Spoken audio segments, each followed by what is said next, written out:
Chapter 23.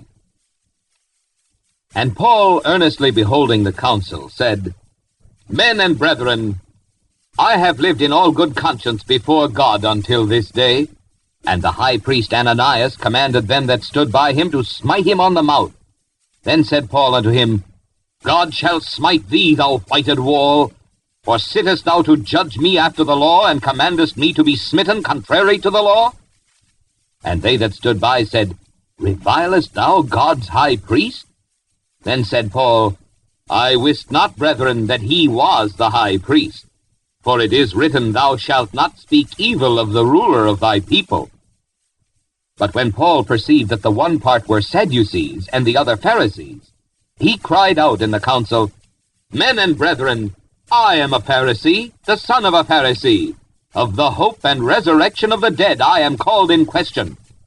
And when he had so said, there arose a dissension between the Pharisees and the Sadducees, and the multitude was divided. For the Sadducees say that there is no resurrection, neither angel nor spirit, but the Pharisees confess both. And there arose a great cry. And the scribes that were of the Pharisees' part arose and strove, saying, We find no evil in this man, but if a spirit or an angel hath spoken to him, let us not fight against God.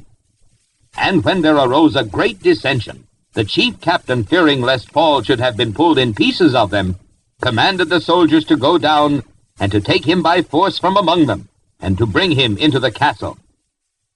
And the night following the Lord stood by him, and said, Be of good cheer, Paul, for as thou hast testified of me in Jerusalem, so must thou bear witness also at Rome. And when it was day, certain of the Jews banded together, and bound themselves under a curse, saying that they would neither eat nor drink till they had killed Paul. And they were more than 40 which had made this conspiracy. And they came to the chief priests and elders, and said, We have bound ourselves under a great curse, that we will eat nothing until we have slain Paul. Now therefore ye with the council, signify to the chief captain that he bring him down unto you tomorrow, as though ye would enquire something more perfectly concerning him. And we, or ever he come near, are ready to kill him. And when Paul's sister's son heard of their lying in wait, he went and entered into the castle, and told Paul. Then Paul called one of the centurions unto him, and said, Bring this young man unto the chief captain, for he hath a certain thing to tell him. So he took him, and brought him to the chief captain, and said, Paul, the prisoner, called me unto him, and prayed me to bring this young man unto thee, who hath something to say unto thee.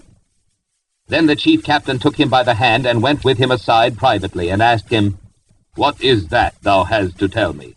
And he said, The Jews have agreed to desire thee, that thou wouldest bring down Paul tomorrow into the council, as though they would inquire somewhat of him more perfectly. But do not thou yield unto them, for there lie in wait for him of them more than 40 men, which have bound themselves with an oath, that they will neither eat nor drink till they have killed him. And now are they ready, looking for a promise from thee.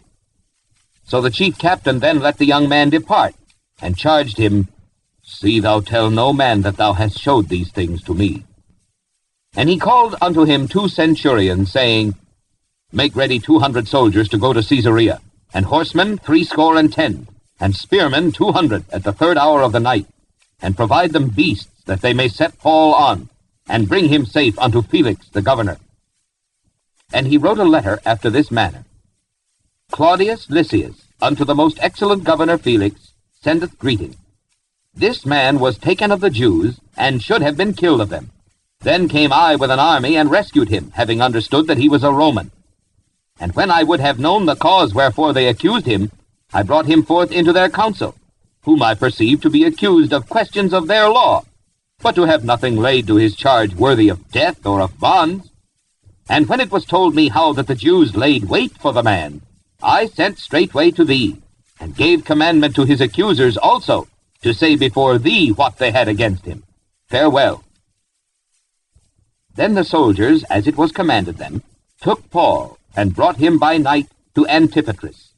On the morrow they left the horsemen to go with him, and returned to the castle, who, when they came to Caesarea and delivered the epistle to the governor, presented Paul also before him.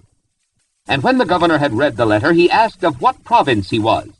And when he understood that he was of Cilicia, "I will hear thee," said he, "when thine accusers are also come."